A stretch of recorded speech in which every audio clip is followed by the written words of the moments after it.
हरिः ओम्।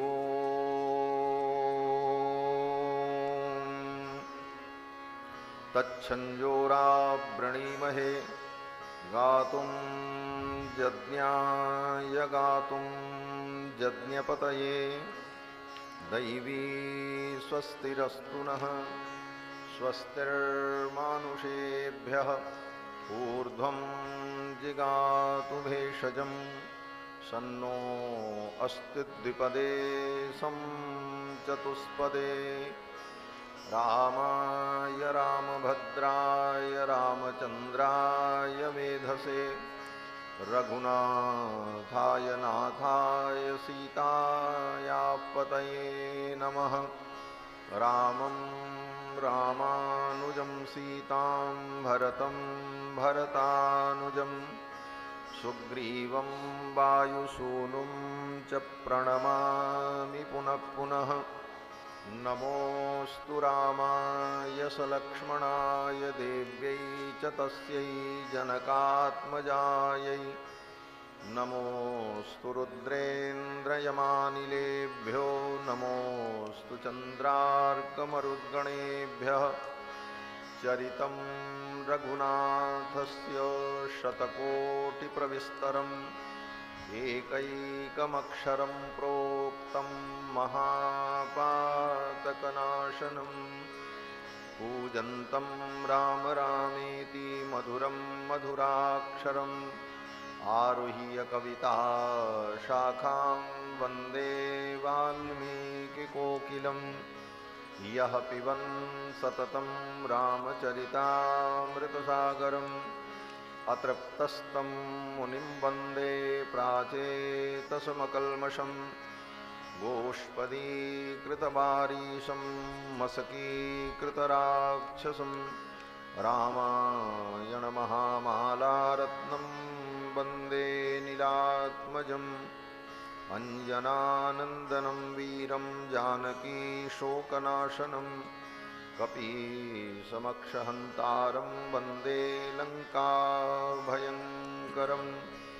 वैदेही सहितं सुरद्रुमतले हैमे महामण्डपे मध्ये पुष्पकमासने मणिमये वीरासने सुस्थितम् अग्रे वाचयति प्रभञ्जनसुते तत्त्वं मुनिभ्यः परं व्याख्यान्तं भरतादिभिः परिवृतं रामं भजे श्यामलम् आपदामपहर्तारं दातारं सर्वसम्पदां लोकाभिरामं श्रीरामं भूयो भूयो नमाम्यहम्।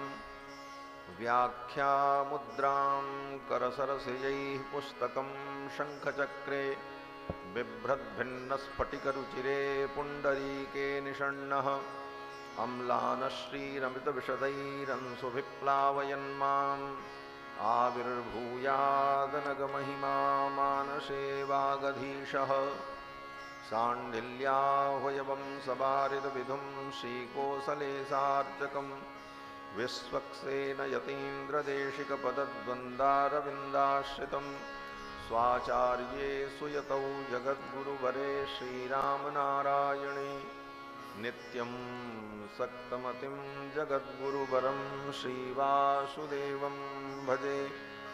अस्मद्गुरुभ्यो नमः अस्मत्परमगुरुभ्यो नमः अस्मत्सर्वगुरुभ्यो नमः। श्रीमते श्रीभाष्यकाराय नमः। श्रीपराङ्कुशपरकालयति वरवरप्रतिवादिभीकरगुरुभ्यो नमः। श्रीजानकीकान्तस्मरणं श्रीराधाकान्तस्मरणं सन्तपूर्वाचार्याः सहायाः सन्तपूर्वाचार्याः सहायाः। बोलिए श्री सीतारामचंद्र भगवान की जय। श्री हनुमान जी महाराज की जय। श्री राम कथा महोत्सव की जय। श्री गोस्वामी तुलसीदास जी महाराज की जय। श्री वाल्मीकि भगवान की जय। श्री वेद व्यास भगवान की जय। अवध सरयू की जय। सब संतन की जय। सब भक्तन की जय। श्री राम जन्म महोत्सव की जय। जय जय सीताराम।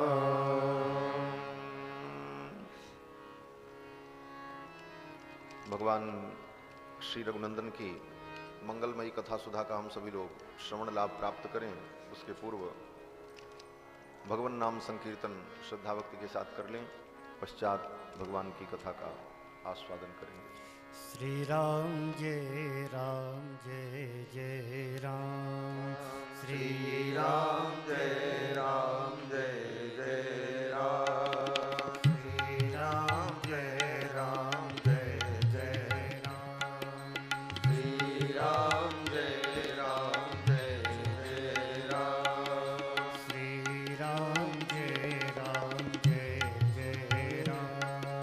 श्री राम जय राम जय जय राम।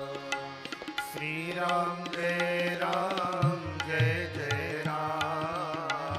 श्री राम जय राम जय जय राम। श्री राम जय राम जय जय राम। श्री राम जय राम जय जय राम। श्री राम जय राम जय जय राम। श्री राम जय राम जय जय राम। श्री राम जय राम जय जय राम। श्री राम जय राम जय जय राम। सीताराम जय सीताराम। सीताराम जय सीताराम। सीताराम जय सीताराम। सीताराम जय सीताराम। श्री राम जय जय राम। श्री राम जय जय राम। श्री राम जय जय राम। श्री राम जय जय राम। कौशिया के प्यारे राम। कौशल्या के प्यारे राम। कौशल्या के प्यारे राम। कौशल्या के प्यारे राम। दशरथ राज दुलारे राम।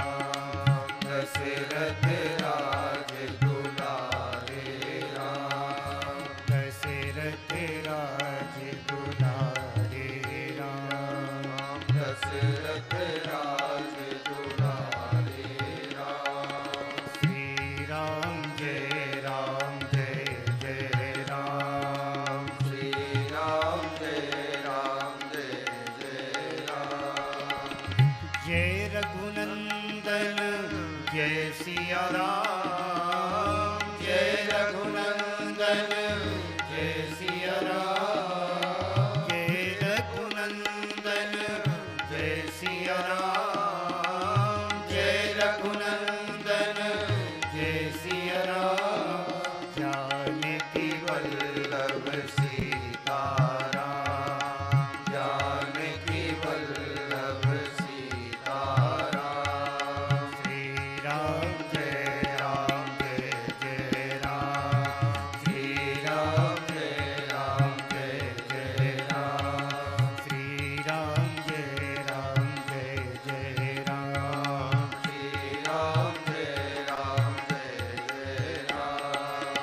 कमला बिमला मिथिला धाम। कमला बिमला मिथिला धाम। कमला बिमला मिथिला धाम। कमला बिमला मिथिला धाम। अवध सरयू सीताराम।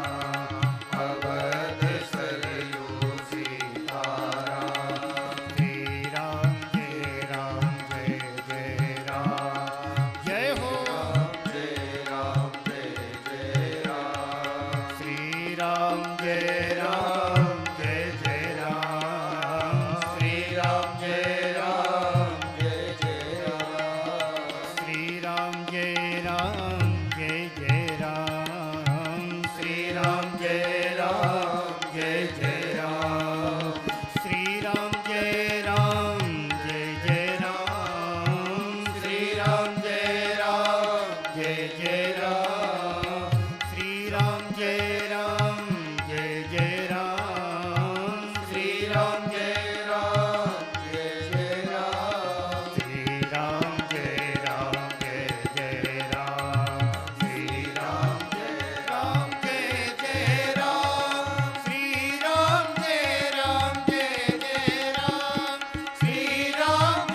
सीताराम जय सीताराम सीताराम जय सीताराम श्री राम जय जय राम श्री राम जय जय राम श्री राम जय जय राम श्री राम जय जय राम श्री राम जय जय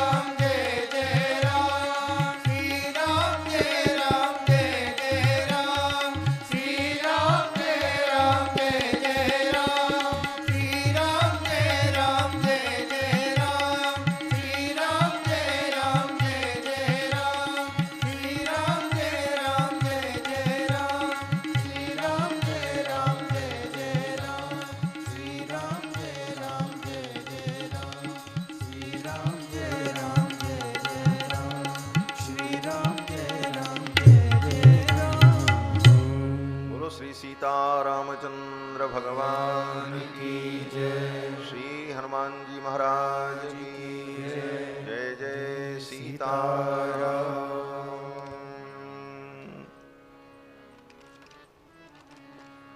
परमाध्यक्ष अनंत कोटि ब्रह्मांड नायक सर्वेश्वरेश्वर पुराण पुरुषोत्तम भगवान श्री सीतारामचंद्र जी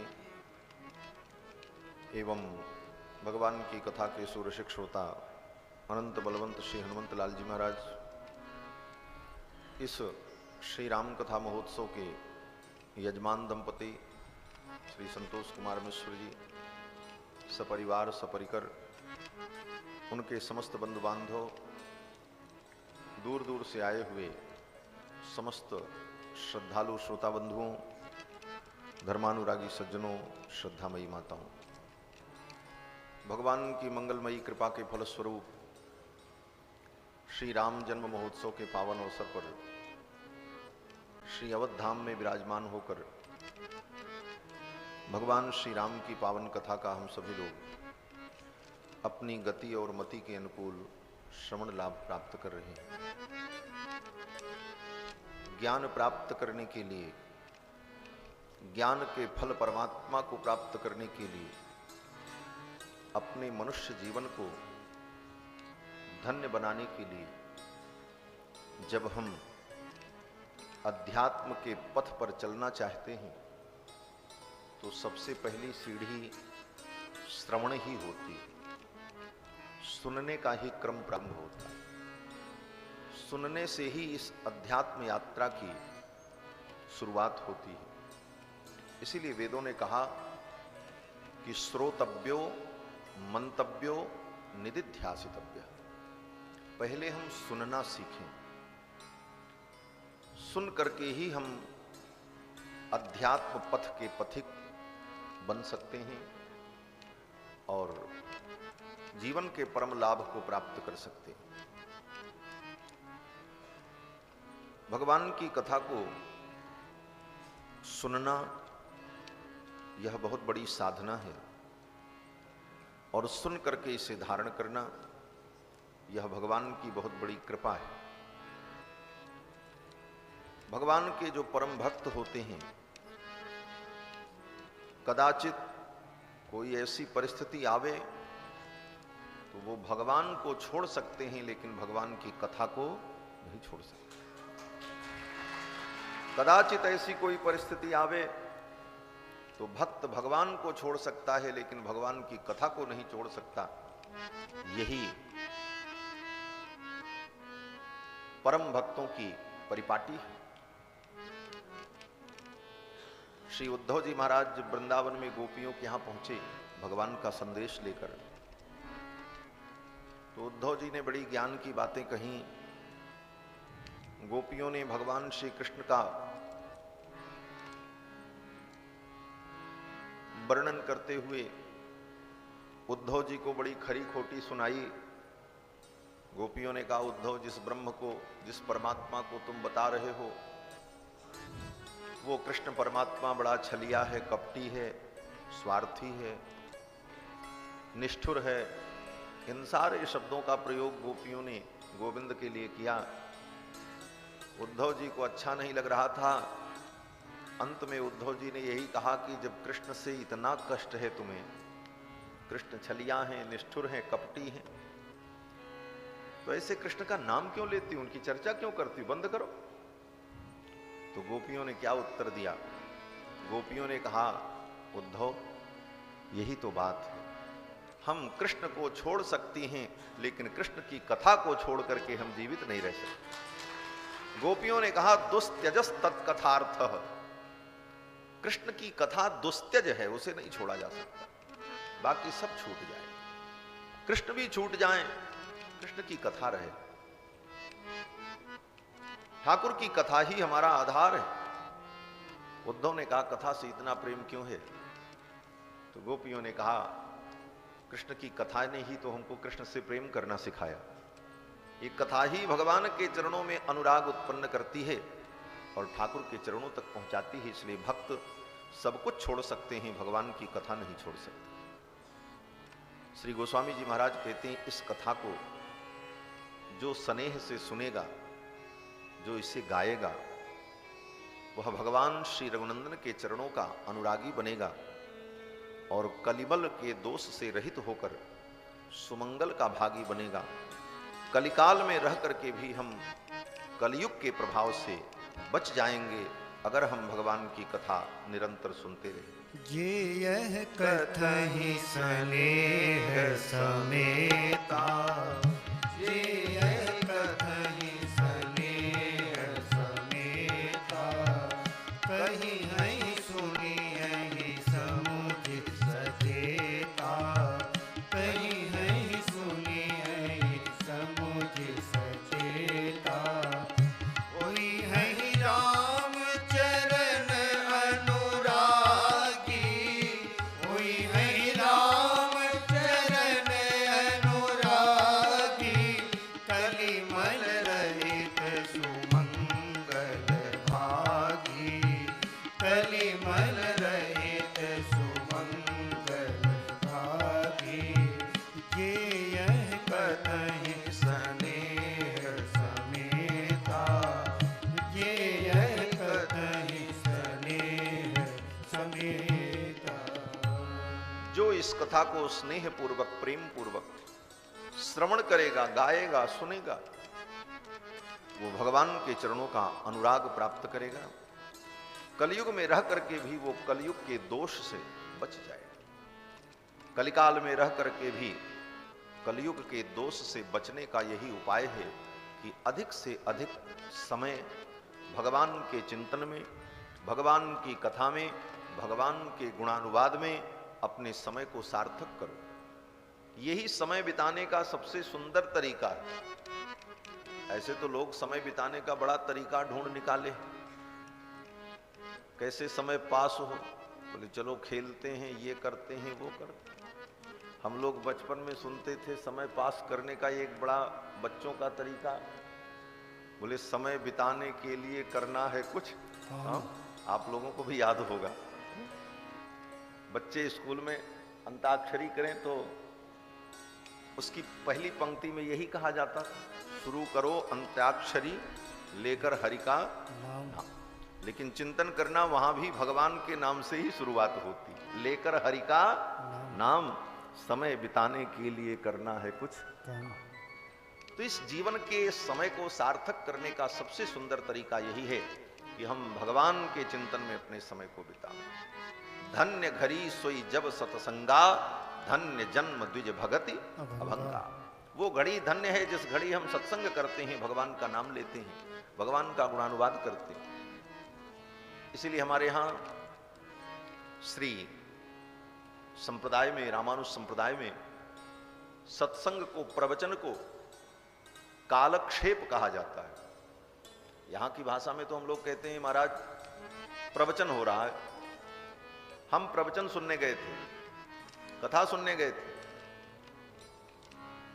लोग बोलते महाराज स्वामी जी कथा सुनाने गए थे, स्वामी जी प्रवचन करने गए थे। लेकिन संप्रदाय के जो विज्ञ लोग हैं, जो संप्रदाय के सिद्धांत को जानते हैं, वो लोग कहते हैं कि हम कालक्षेप सुनने गए थे, हम कालक्षेप करने गए थे। स्वामी जी का इतने बजे से इतने बजे तक कालक्षेप चलता है, तो इसकी संज्ञा है कालक्षेप। कालक्षेप का मतलब ही होता है समय को बिताने का सबसे सुंदर तरीका। तो भगवान का गुणानुवाद करते हुए जो हम समय व्यतीत करते हैं, यही हमारे जीवन का सबसे सुंदर समय है।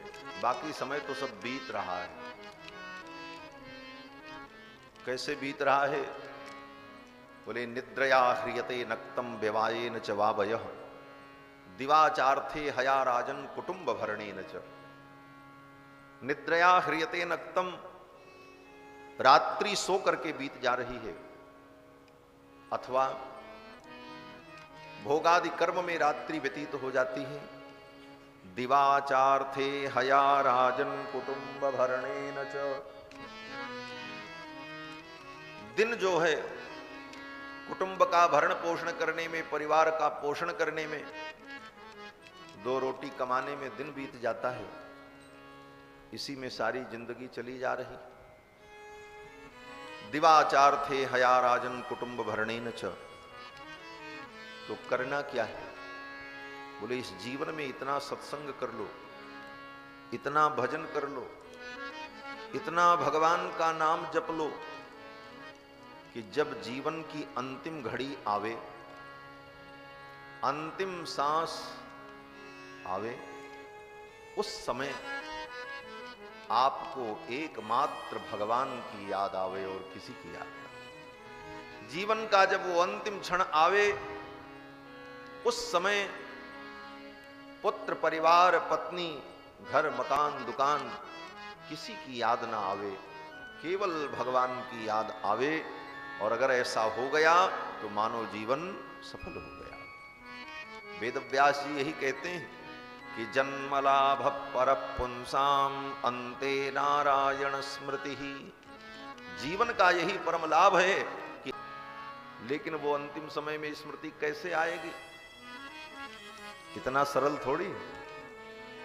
गोस्वामी जी महाराज कहते हैं उसके लिए बड़े बड़े मुनि जन्म जन्म तक जतन करते हैं। जन्म जन्म मुनि जतन कराए, जन्म जन्म मुनि जतन कराए, अंत राम कही आवत नाही, अंत राम कही आवत नाही, जन्म जन्म मुनि जतन कराए, जन्म जन्म मुनि जतन कराए। जन्म जन्म जतन करना पड़ता है, फिर भी अंतिम समय में भगवान का नाम नहीं आता। और आवे तो कैसे आवे? अंतिम समय, मृत्यु के समय शरीर में इतनी पीड़ा होती है, ऐसी विकट परिस्थिति रहती है।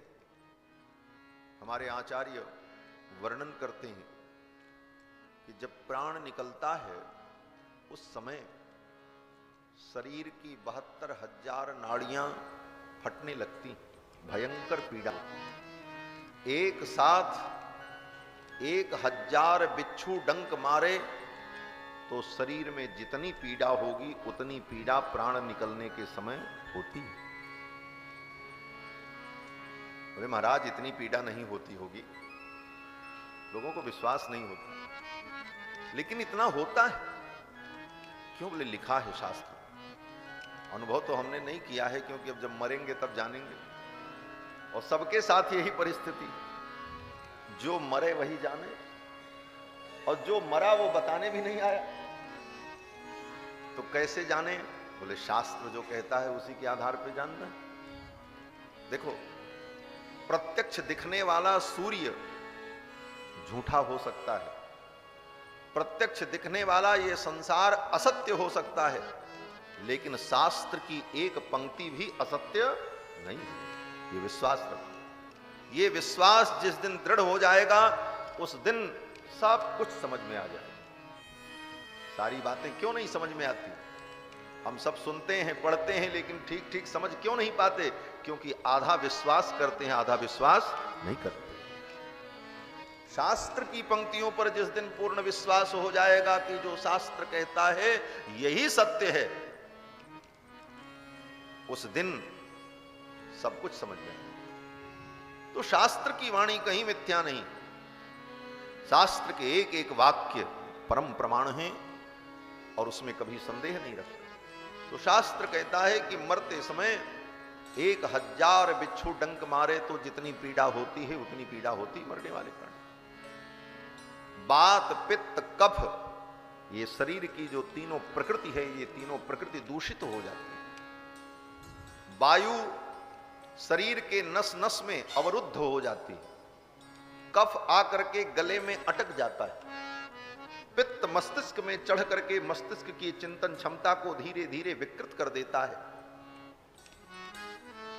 आचार्य कहते हैं कि प्राण प्रयाण समये कफवात पित्तैः, प्राण प्रयाण समये कफवात पित्तैः कंठावरोधन विधौ स्मरणं कुतस्ते। उस समय कंठ अवरुद्ध हो जाता है, भगवान का स्मरण कर पाना बड़ा कठिन होता है। कैसे भगवान का स्मरण हो? इसके लिए ही तो साधना करनी है कि जीवन भर जब हम भगवान का भजन करेंगे, कथा श्रवण करेंगे, भगवान का नाम लेंगे, तो करते करते करते करते जब पूरा अभ्यास बन जाएगा तो अंतिम समय में भी भगवान का ही स्मरण होगा। यही जीवन का परम लाभ है। हम लोग बड़भागी हैं कि श्री राम जन्म महोत्सव के पावन अवसर पर श्री अवध धाम में विराजमान होकर भगवान की मंगलमयी कथा सुधा का अपनी गति और मति के अनुकूल श्रवण लाभ प्राप्त कर रहे हैं। कल के प्रसंग में आप सभी लोगों ने श्रवण किया कि भगवान मिथिला पधारे और मिथिला में भगवान ने माहेश्वर धनुष को तोड़ा। श्री जानकी जी ने भगवान को बरमाला पहनाई। चतुर सखी लखी कहा बुझाई, पहिरावो जयमाल सुहाई। गावही छवि अवलोक सहेली, सिय जयमाल राम उर मेली। किशोरी जी ने जयमाला पहनाई। सखियों ने कहा कि इनके चरणों में प्रणाम करो। तो किशोरी जी भगवान के चरणों में प्रणाम तो करना चाहती हैं, लेकिन डरने लगी। भगवान के चरणों में प्रणाम करने में किशोरी जी को भय लगने लगा। किस बात का भय? गोस्वामी जी महाराज कहते हैं कि गौतम तिय गति सुरत करी, नहीं पर सत पद पान। गौतम पत्नी अहिल्या की गति का स्मरण करके श्री जानकी जी भगवान के चरणों में प्रणाम करने में डरने लगी। किशोरी जी सोचने लगी इनके चरण में तो बड़ा जादू है। क्या जादू है इनके चरण में? बोले चरण से जिस किसी चीज को छू देते हैं वो स्त्री बन जाती। पत्थर को छू दिया तो स्त्री बन गई, और मैं तो पहले से स्त्री हूं, अगर मैंने इनके चरण को छुआ तो कहीं मैं पत्थर बन गई तो क्या? अगर मैं पत्थर हो गई फिर तो इनसे हमारा मिलन नहीं होगा। गौतम तिय गति सुरत करी, नहीं पर सत पग पानी। मन बिहसे रघुवंश मणि, प्रीति अलौकिक जानी। भगवान मुस्कुराने लगे। फिर तो सखियों ने समझाया। श्री जानकी जी ने भगवान के चरणों में प्रणाम किया। परम आनंद हुआ। भगवान श्री राम का विवाह महोत्सव बड़ा अद्भुत। ऐसा विवाह भगवान का किसी भी अवतार में नहीं हुआ।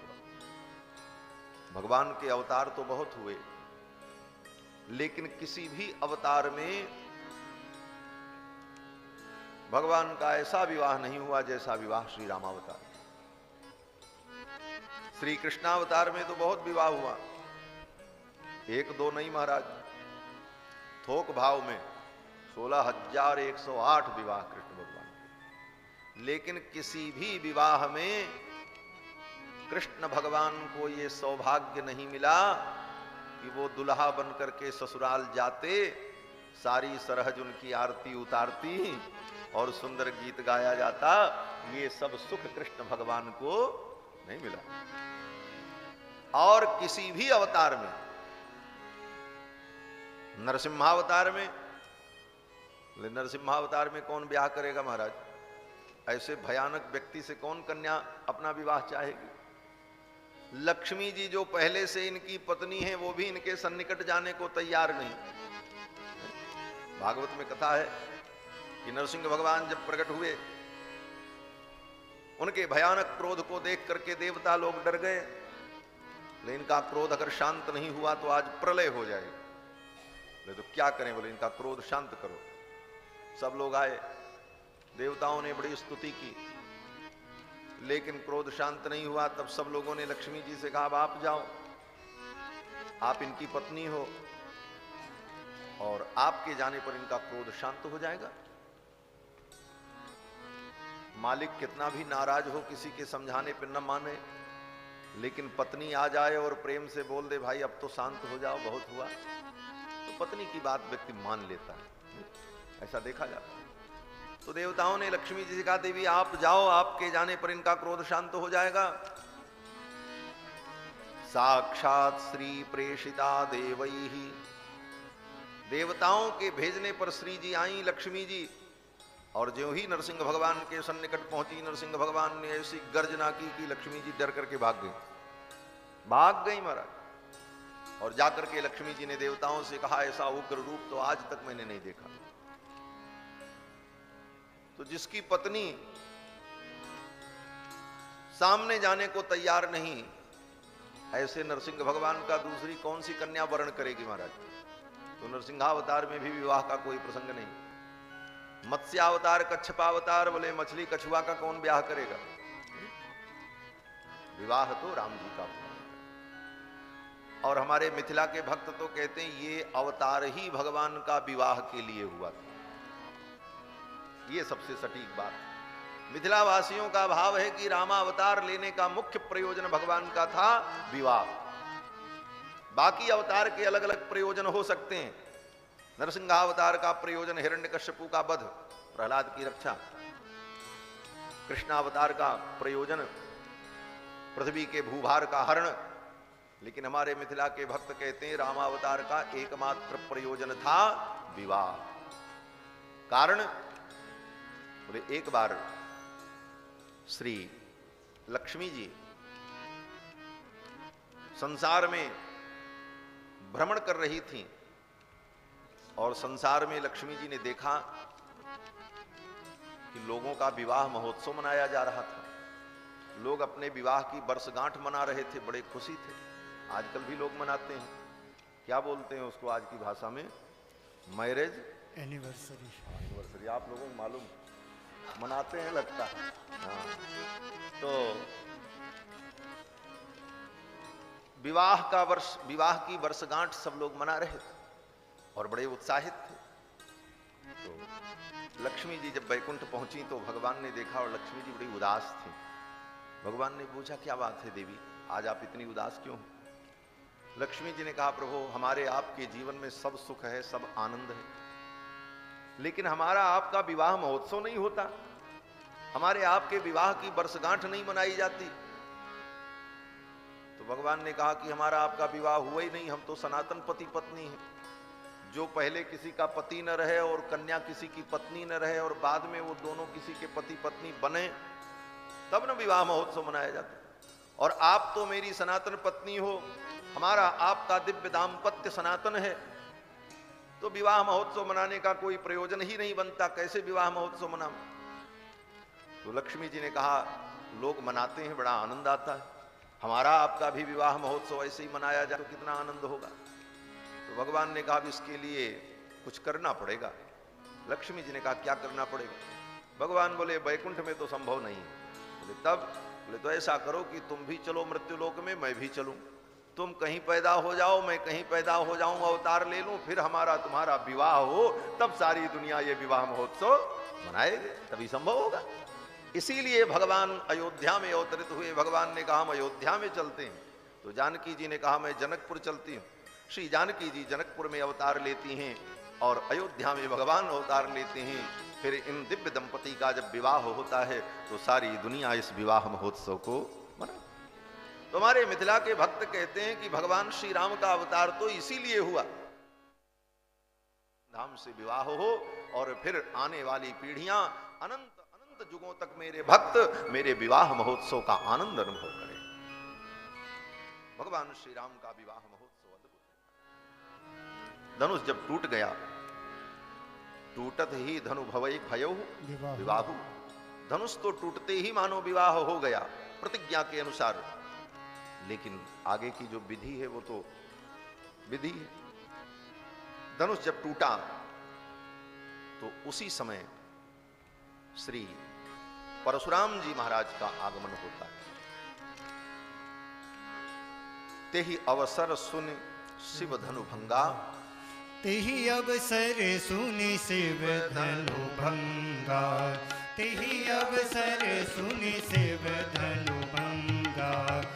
आयो भृगुकुल कमल पतंगा, आयो भृगुकुल कमल पतंगा।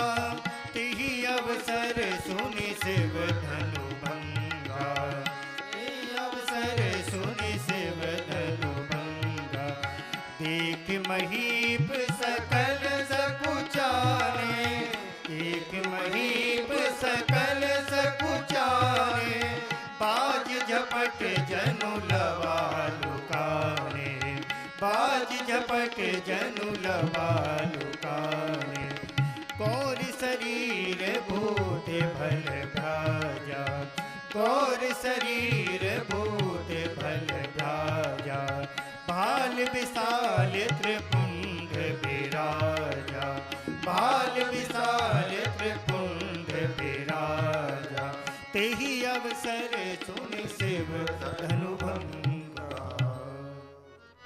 धनुष टूटा ये सुन करके उसी समय श्री परशुराम जी महाराज का आगमन होता है। ददर्श भीम संकासम जटा मंडल धारिणम, अत्यंत भयंकर रूप, मस्तक पर त्रिपुंड, जटा का मंडल बनाए हुए, जैसे हमारे त्यागी जी देखिए ऐसे ही जटा मंडल बनाए हुए, गले में रुद्राक्ष की माला, कंधे पर शुभ्र यज्ञोपवीत और मृगचर्म कटि में लिपटा हुआ, अनेक अस्त्र शस्त्रों को धारण किए हुए साक्षात शिव मूर्ति, भगवान शिव ही मानो प्रकट हो गए हों ऐसा विलक्षण स्वरूप श्री परशुराम जी महाराज आते हैं।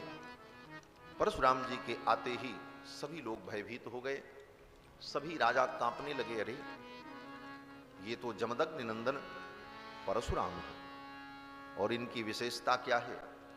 बोले विश्व विदित क्षत्रिय कुल द्रोही। विश्व विदित है कि ये क्षत्रियों का संहार करने वाले हैं, और अनेक बार दुष्ट क्षत्रियों का इन्होंने संहार किया है, इसलिए सभी राजा भयभीत हो गए। फिर तो परशुराम जी महाराज ने बहुत सारी बातें कहीं, बीच बीच में लक्ष्मण जी बोलते रहे। परशुराम जी का क्रोध और बढ़ता रहा। अंत में भगवान श्री रघुनंदन की वाणी से उन्हें शांति मिली और भगवान के स्वरूप को परशुराम जी ने पहचाना। और फिर श्री परशुराम जी महाराज भगवान श्री राम से कहते हैं, रघुनंदन जिस धनुष को तुमने तोड़ा है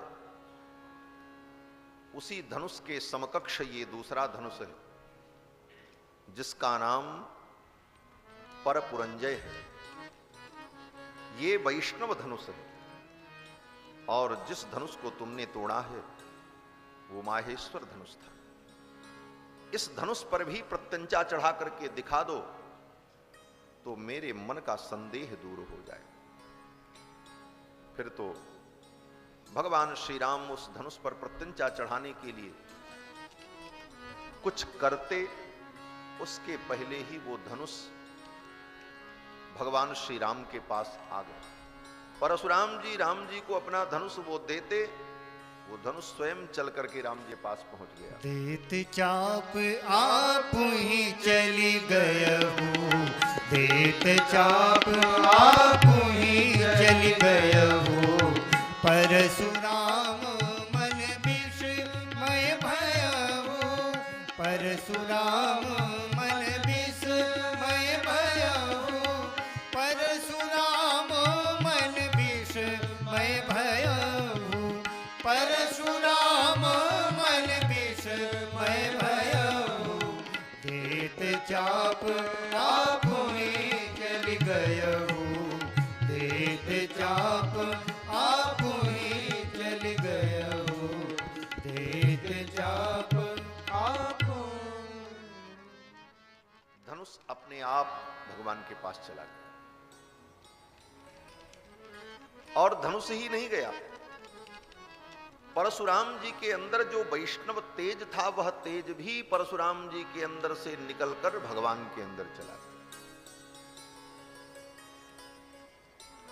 देहान निर्गत्य वैष्णवम, परशुराम जी के अंदर जो वैष्णव तेज था वो निकल करके भगवान में चला गया, सबके देखते देखते। क्योंकि परशुराम जी महाराज भी भगवान के अवतार हैं, 24 अवतार में इनकी भी गणना है। 16वें अवतार श्री परशुराम जी महाराज और 17वां अवतार भगवान का वेद व्यास जी के रूप में, और 18वां अवतार भगवान का श्री रामावतार। और ये इनका भी नाम राम ही है। राम नाम से भगवान के 3 अवतार हैं। अब तीनों अवतार में किस राम की हम चर्चा कर रहे हैं ये कैसे समझ में आवे, किस राम की हम बात कर रहे हैं, इसलिए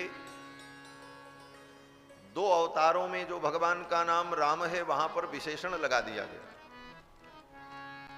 जमदग्नि नंदन जो राम हैं उनके नाम के आगे परशु का विशेषण लगा दिया, तो परशुराम।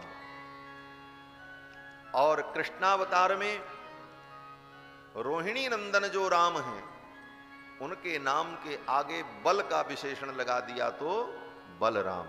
राम उनका भी नाम, क्योंकि गर्ग जी ने जब नामकरण किया था तो राम नाम ही रखा था। अयम ही रोहिणी पुत्रो रमयन सुहृदो गुणैहि आख्यास्यते राम इति बलाधिक्यात् बलम विदुः। ये अत्यंत बलशाली होंगे, इसलिए इनका नाम बल भी होगा, लेकिन नाम तो राम। तो राम नाम से भगवान के 3 अवतार हैं। तीनों में अलग अलग किस अवतार की चर्चा हो रही, किस राम का नाम हम ले रहे हैं, यह स्पष्ट करने के लिए 2 अवतारों में विशेषण लगाया जाता है। तो परशुराम जी महाराज भी भगवान के अवतार। परशुराम जी के अंदर जो दिव्य वैष्णव तेज था वह तेज भी राम जी में चला गया। बोले क्यों?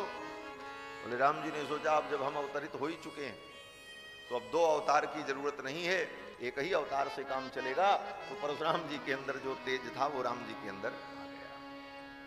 परशुराम जी महाराज ने भगवान की परिक्रमा की, प्रणाम किया, और परशुराम जी तप करने के लिए चले। श्रीमद् वाल्मीकि रामायण में यह प्रसंग कुछ भिन्न रूप से प्रस्तुत किया गया। वहां पर महर्षि वाल्मीकि वर्णन करते हैं, जब विवाह हो गया, बारात लौट करके अयोध्या आ रही थी, तो रास्ते में परशुराम जी मिलते हैं। रास्ते में परशुराम जी मिले और परशुराम जी ने कहा कि हे राम, धनुषो भेदनम चैव निखिलेन मया श्रुतम, तुमने धनुष तोड़ा है ये सब मैंने सुना। अब मेरी शंका का समाधान करो और इस धनुष पर भी प्रत्यंचा चढ़ाओ। राम जी ने धनुष पर प्रत्यंचा चढ़ा दी। प्रत्यंचा चढ़ाने के बाद भगवान ने बाण चढ़ाया और तान दिया परशुराम जी के ऊपर। अब परशुराम जी थर थर कांपने लगे कि कहीं ये बाण चल गया तो लेने के देने पड़ जाएंगे। परशुराम जी जब कांपने लगे तो राम जी ने कहा, हे विप्र, आप डरे न, आपको डरने की आवश्यकता नहीं है, ये बाण मैं आपके ऊपर नहीं छोड़ूंगा। क्यों? तो भगवान कहते हैं, ब्राह्मणोऽसीति पूज्यो में विश्वामित्र कृतेन च। भगवान कहते हैं आप ब्राह्मण हो, आपको मैं नहीं मारूंगा।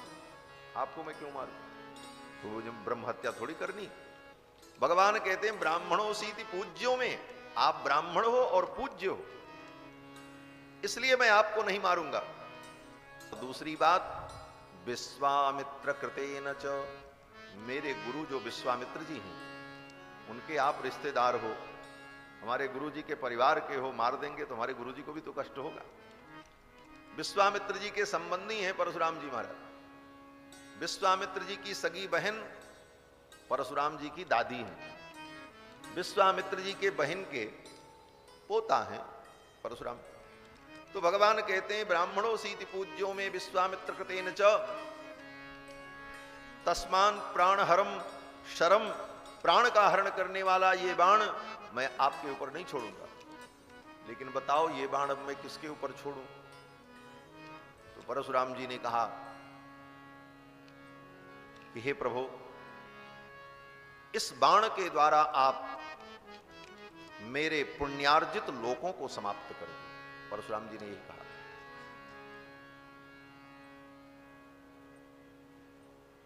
बोले भगवान को जब मारना नहीं है तो फिर बाण छोड़ने की क्या बात है?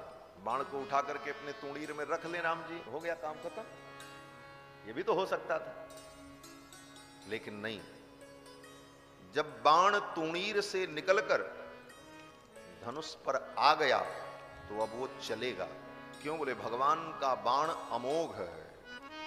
अगर वो एक बार संकल्पित होकर के निकल गया तो अब वो चलेगा, भले उसकी दिशा बदल दी जाए। इसीलिए देखो, जब समुद्र के ऊपर भगवान ने कोप किया, विनय न मानत जलधि जड़ गए 3 दिन बीत, बोले राम सकोप तब भय बिनु होई न प्रीत। और जब भगवान ने समुद्र को दंड देने के लिए धनुष बाण उठा लिया, समुद्र प्रकट होकर के स्तुति करने लगा। भगवान ने कहा ठीक है, मैं तुम्हें तो छोड़ दूंगा, लेकिन ये बाण अब कहां छोड़ूं ये बताओ। वही समस्या वहां भी थी। बोले ये बाण मैं कहां छोड़ूं? समुद्र ने कहा रख लो आप अपने तुणीर में, क्या जरूरत छोड़ने की। भगवान ने कहा ऐसा नहीं होता, मेरा बाण एक बार संकल्पित होकर के चलने के लिए निकल पड़ा तो ये चलेगा। हाँ, अब ये तुम्हें तय करना है कि मैं इसे कहां छोड़ूं। तो समुद्र ने कहा कि अब एक ही उपाय है, हमारे दक्षिण तट पर, समुद्र के दक्षिण तट पर रसकुल्य नाम के जो दस्यु हैं, उनके ऊपर आप इन बाणों को चला दो। वे डाकू जो जल में रहने वाले समुद्री डाकू हैं, उनके कारण, उन राक्षसों के कारण, उन असुरों के कारण मुझे पीड़ा होती है, उनके ऊपर ये बाण छोड़ दो। फिर तो भगवान ने उस बाण को उनके ऊपर छोड़ करके सार्थक किया। कहने का भाव कि भगवान का बाण निरर्थक नहीं होता। अब भगवान कहने लगे कि परशुराम जी ये बाण मैं किसके ऊपर छोड़ूं? तो परशुराम जी ने कहा कि इन बाणों के द्वारा, इस बाण के द्वारा आप मेरे पुण्यार्जित लोकों को समाप्त कर दिया। मैंने अपने पुण्य के द्वारा, अपनी तपस्या के द्वारा जिन लोकों को जीता है, ब्रह्मलोक, शिवलोक, वरुण लोक, परशुराम जी किसी भी लोक में जाकर के निवास करें, उनको कोई रोक नहीं सकता। समस्त लोकों में उनका अधिकार था अपनी तपस्या के द्वारा। तो परशुराम जी कहते हैं कि मैंने जो अपने तपोबल से इन लोकों को जीता है, मेरे इन लोकों को आप इस बाण के द्वारा नष्ट कर। तपस्या के द्वारा अर्जित जो लोक है, इन लोकों को आप नष्ट कर।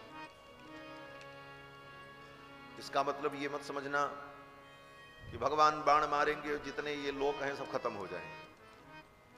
तपस्या के द्वारा अर्जित इन लोकों को नष्ट करने की बात जो परशुराम जी ने भगवान से कही, उसका तात्पर्य ये है कि हे प्रभु, जिस तपस्या और साधना कर्म के द्वारा हमने पुण्य प्राप्त किया और जिस पुण्य के फलस्वरूप इन लोकों की प्राप्ति होती है, वे मेरे पुण्य समाप्त हो जाए। उन पुण्यों को, उन कर्मों को आप समाप्त कर दो।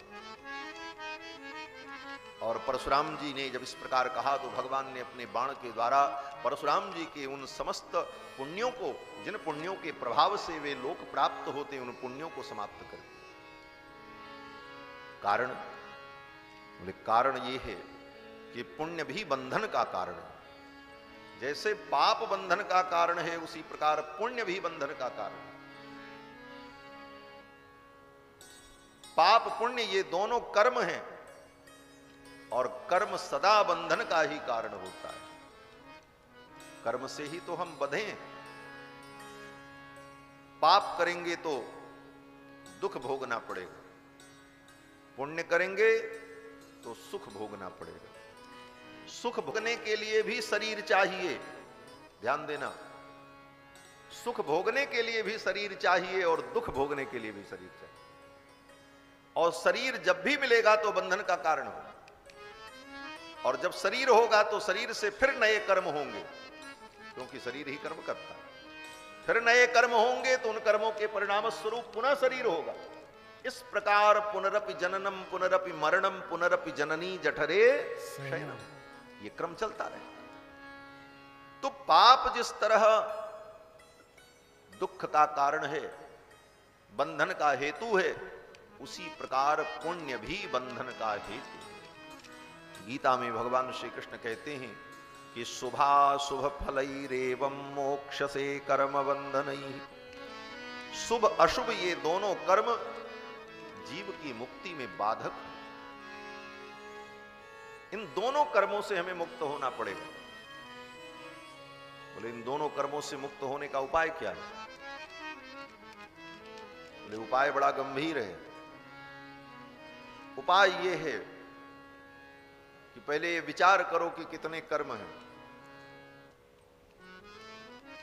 अनंत जन्मों से हमने पाप और पुण्य किया और वो सब जमा है खाते में। अनंत जन्मों के पाप पुण्य दोनों जमा है, और आज भी हम पाप पुण्य कर रहे हैं। और अगर मुक्त नहीं हुए तो आगे भी शरीर मिलेगा तो फिर क्या होगा? पाप पुण्य दोनों होगा, क्योंकि शरीर का तो काम ही है कर्म करना, और इस शरीर से दो ही काम होता है, या तो पाप होगा या तो पुण्य होगा। तो ये पाप पुण्य की, कर्म की जो अपार राशि है, ये समाप्त कैसे हो? तो कहते हैं पिछले अनेक जन्मों के जो पाप हैं, वह पाप तो तुम्हारा एक क्षण में समाप्त हो जाएगा। वो भगवान समाप्त कर देंगे, खाता नील कर देंगे। बोले कैसे? बोले भगवान की शरण में आ जाओ तो। कोटि विप्र बद लागे जाहू, आए शरण तजऊ नहीं। करोड़ों ब्रह्म हत्या लगी हो, अनेक जन्मों के पाप हो, भगवान की शरण में आओ, भगवान क्षमा कर दे, खाता नील कर दे। अहम त्वा सर्व पापेभ्यो मोक्षयिष्यामि मा शुचः। सर्व पापेभ्यो, समस्त पापों से भगवान मुक्त कर दे। तो पाप का खाता तो नील हो गया, अब बचा पुण्य का खाता। पुण्य तो बचा है, तो पुण्य को भोगना पड़ेगा। तो वेदांत में, उपनिषद में कहा गया कि जो भगवान के शरणागत भक्त हो जाते हैं, भगवान की शरणागति कर लेते हैं, उनके पुण्य को भगवान उनके परिजनों में बांट देते हैं और उसका खाता नील कर देते हैं। अगर आप भगवान के शरणागत हो तो शरणागत भक्तों के अनेक जन्मों के जो संचित पुण्य हैं, उस पुण्य को भगवान उसके परिजनों के खाते में ट्रांसफर कर देते हैं। तो उसके परिजन उसको भोग लें, क्योंकि सुख है, सुख तो सब चाहता है। तो सुख भगवान उसके परिजनों में बांट देते हैं। पाप को भगवान ने नष्ट कर दिया, पुण्य को उसके परिजनों के खाते में बांट दिया। ये तो पिछला हिसाब हो गया। अब बचा प्रारब्ध।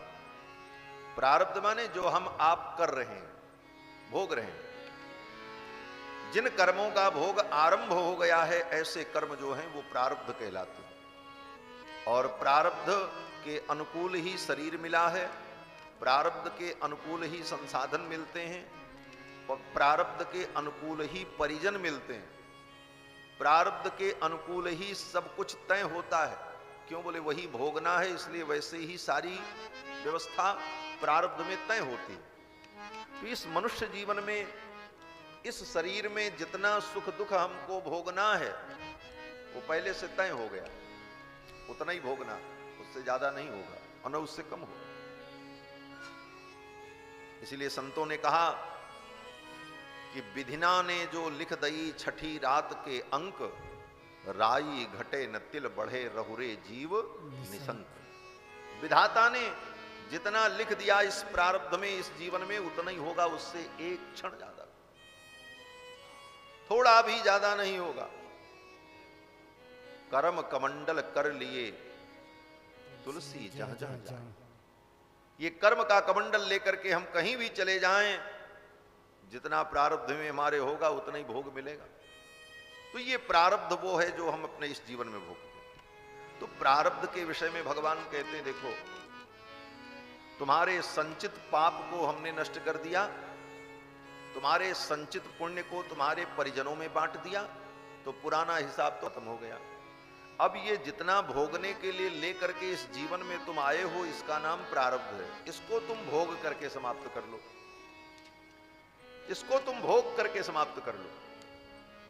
प्रारब्ध सबको भोगना पड़ता है, चाहे वो भगवान का भक्त हो चाहे अभक्त हो, चाहे शरणागत हो चाहे प्रपन्न हो, प्रारब्ध तो सबको भोगना पड़ता है, क्योंकि ये आरंभ हो चुका है, इसलिए इसको भोगना ही पड़ेगा। हमारे आचार्य वर्णन करते हैं कि प्रारब्धम परिभुज्य कर्म सकलम प्रक्षीण कर्मांतरः। प्रारब्धम परिभुज्य, प्रारब्ध को तो भोग करके ही समाप्त करना पड़ेगा। और इस रहस्य को जो लोग नहीं जानते, वो भक्ति करते हुए भी कभी कभी विचलित हो जाते हैं। भक्ति करते हैं, भगवान की कथा सुनते हैं, नाम जपते हैं, कीर्तन करते हैं, संतों की सेवा करते हैं, भगवान की सेवा करते हैं, लेकिन जीवन में कोई दुख आ गया, कोई कठिनाई आ गई तो तुरंत घबरा जाते हैं और कहते हैं महाराज हमने इतना भजन किया, हम तो भगवान की इतनी सेवा करते हैं, इतनी भक्ति करते हैं, और हमारे ऊपर ये विपत्ति आई। कभी भी जीवन में आने वाले दुख और सुख को इस जीवन में तुम्हारे द्वारा जो भक्ति हो रही है उससे जोड़ करके मत देखना। उससे जोड़ करके देखने की कोशिश करोगे तो तुम भटक जाओ। जो तुम आज सुख दुख भोग रहे हो, तुम्हारे आज के अच्छे बुरे कर्मों का परिणाम नहीं है, वो पिछले बुरे अच्छे कर्मों का परिणाम प्रारब्ध के रूप में आया। इसलिए आज हम भगवान की भक्ति कर रहे हैं, इसलिए अब हम कभी बीमार नहीं होंगे, हमें कोई दुख नहीं होगा, हमारे ऊपर कोई संकट नहीं आएगा। ये अगर सोच करके तुम बैठे हो तो ये तुम्हारी बहुत बड़ी भूल है, और ये भूल तुम्हें भगवान से भटका देगी। कभी ऐसी भी स्थिति आ जाएगी कि मन में ये होगा हटाओ, भक्ति भक्ति करने से कुछ नहीं होता। और कितने लोगों के साथ ऐसा होता हमारा। एक सज्जन मिले, बहुत पूजा पाठ करते थे, भजन करते थे, कथा सुनते थे, रोज रामायण का पाठ करते थे, सब बंद हो गया। पूछा, बोले महाराज आप इतना भजन पूजन करते थे, आजकल आपकी दिनचर्या ऐसी कैसी हो गई? बोले महाराज क्या करें, हमारा जवान बेटा मर गया, उसी दिन हमारी श्रद्धा खत्म हो गई। इतना पूजा पाठ करते थे, रामायण पढ़ते थे, कथा सुनते थे, संतों की सेवा करते, और हमारा जवान बेटा मर गया। भैया तुम्हारे जवान बेटा के मर जाने से तुम्हारे पूजा पाठ से क्या संबंध है? उसका कर्म अलग है, उसके प्रारब्ध अलग हैं। वो अपना प्रारब्ध लेकर के आया था, वो अपने प्रारब्ध को भोग रहा, तुम अपने प्रारब्ध को भोगोगे। हम पूजा पाठ करते हैं, भजन भक्ति करते हैं, इसका मतलब हम जो चाहें वही हो, हमारा बेटा बीमार न हो, हमारी पत्नी बीमार न हो, हमको कोई दुख न हो, हम जो चाहें वही हो जाए, ऐसा नहीं होता। प्रारब्ध की गति सबको भोगनी पड़ती है। प्रारब्धम परिभुज्य कर्म शकलम प्रक्षीण कर्मांतरः। प्रारब्ध को भोग करके ही समाप्त किया जा सकता है। और बड़े बड़े ऋषि मुनियों ने, बड़े बड़े ज्ञानियों ने भी अपने प्रारब्ध को भोगा है। तो प्रारब्ध को हम भोग करके समाप्त कर लें, पिछले संचित कर्म को भगवान अपनी कृपा के द्वारा नष्ट कर देंगे, और आगे हम जानबूझ करके कोई ऐसा अपराध और पाप न करें, ऐसी प्रवृत्ति हमारे अंदर बने। यही कर्मों से मुक्ति का उपाय है। बंधुओं, इस प्रकार से श्री परशुराम जी महाराज के निवेदन करने पर भगवान ने अपने वाण के द्वारा उनके पुण्यार्जित लोकों को समाप्त कर दिया। बोलो श्री सीतारामचंद्र भगवान की जय। जय जय सीताराम। हमारे मध्य में तीर्थराज प्रयाग के पीठाधीश्वर श्रीमद जगतगुरु स्वामी श्री घनश्यामाचार्य जी महाराज और अयोध्यास्थ सुग्रीव किला पीठाधीश्वर श्रीमद जगतगुरु स्वामी श्री विश्वेश प्रपन्नाचार्य जी महाराज उभय विभूतियां पधार रही हैं। आसन की व्यवस्था करें। बोलो श्री सीतारामचंद्र भगवान की जय। श्री राम जय राम जय जय राम, श्री राम जय जय राम, श्री राम जय जय राम, श्री राम जय जय राम, श्री राम जय जय राम, श्री राम जय जय राम, श्री राम जय जय राम, श्री राम जय जय राम, श्री राम जय जय राम, श्री राम जय जय राम, श्री राम जय जय राम, श्री राम जय जय राम, श्री राम जय जय राम, श्री राम जय जय राम, श्री राम जय जय राम। बोलो श्री सीतारामचंद्र भगवान की जय। जय जय सीताराम। श्री परशुराम जी महाराज की प्रार्थना पर भगवान ने उनके पुण्यार्जित लोकों को उस बाण के द्वारा समाप्त कर दिया। फिर श्री परशुराम जी महाराज भगवान को आशीर्वाद देकर भगवान का मंगलाशासन करके विदा हो गए। कल्प के भेद से दोनों कथाएं परम प्रामाणिक, दिव्य और मंगलमयी हैं। कल्प भेद हरिचरित सुहाये भांति अनेक मुनीशन। इस चरित्र का संकेत जानकी मंगल ग्रंथ में गोस्वामी जी ने भी किया कि पंथ मिले भृगुनाथ हाथ फरसा लिए, डांट दिखावहि आंख कोप दारुण किए। रास्ते में परशुराम जी मिलते हैं। ये प्रसंग श्री गोस्वामी जी ने भी स्मरण किया है, लेकिन जानकी मंगल ग्रंथ में, जानकी मंगल नाटक, परशुराम जी महाराज जब विदा हो गए, इसके बाद श्री जनक जी महाराज ने दूतों को बुलाया, पत्रिका तैयार की गई और दूत लोग पत्रिका लेकर के अयोध्या के लिए आते हैं। 3 दिन में चल करके दूत लोग अयोध्या पहुंचते हैं। त्रिरात्र मुषिता मार्ग के 3 रात्रि मार्ग में व्यतीत हुई। चौथे दिन दूत लोग अयोध्या पहुंचे। तब नृप दूत निकट बैठारे, मधुर मनोहर वचन उचारे। उन दूतों को दशरथ जी महाराज ने अपने निकट बैठाया और पूछा कि भैया मेरे दोनों बालक कुशल से तो हैं? भैया कहूँ कुशल दुबारे, भैया कहूँ कुशल दुबारे, तुम लीके निज नयन निहारे, तुम लीके निज नयन निहारे, तुम लीके निज नयन निहारे, तुम लीके निज नयन निहारे, भैया कहूँ कुशल दुबारे, भैया कहूँ कुशल दुबारे, भैया कहूँ कुशल दुबारे। दशरथ जी महाराज ने पूछा, भैया मेरे दोनों बालक कुशल से तो हैं? सारा समाचार दूतों ने सुनाया। दशरथ जी महाराज ने पूछा, भैया तुमने मेरे बालकों को देखा है? दूतों ने कहा, हाँ महाराज देखा है। उनके पराक्रम को, उनके शौर्य को, उनके दिव्य स्वरूप को हमने अनुभव किया है। तो दशरथ जी महाराज कहते हैं, अपनी आंखों से देखा है? कैसा अद्भुत प्रश्न है। कोई भी व्यक्ति कहेगा हमने देखा है, इसका मतलब है उसने अपनी आंखों से देखा। अब पूछने वाला पूछे, भाई तुमने अपनी आंख से देखा है? क्या मतलब? कोई दूसरे की आंख से थोड़ी देखता, अपनी आंख से ही देखता। लेकिन दशरथ जी महाराज इतने प्रेमी हैं, इतने भावुक हैं कि दशरथ जी महाराज पूछते हैं, तुम नीके निज नयन निहारे, अपनी आंखों से तुमने देखा? दूतों ने कहा, हाँ महाराज, हमने अपनी आंखों से ही देखा। बोले, क्या प्रमाण है कि तुमने अपनी आंखों से देखा? दूतों ने कहा, महाराज एक ही प्रमाण हमारे पास है। वो प्रमाण ये है कि आपके बालक को जो अपनी आंखों से देख लेता है ना, फिर उसकी आंखों से दिखना ही बंद हो जाता है, फिर वो दूसरे को देख ही नहीं पाता।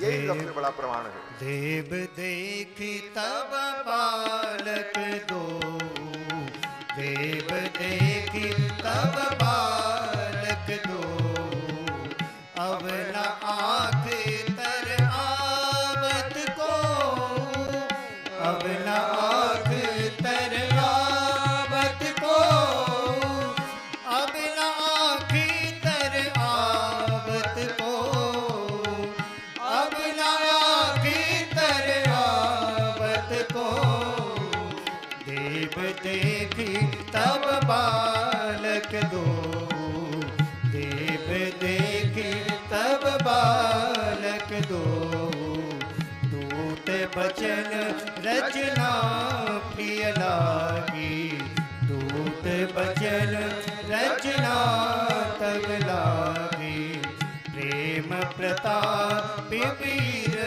रस पागी, प्रेम प्रताप वीर रस पागी, देव देखी तब बालक दो।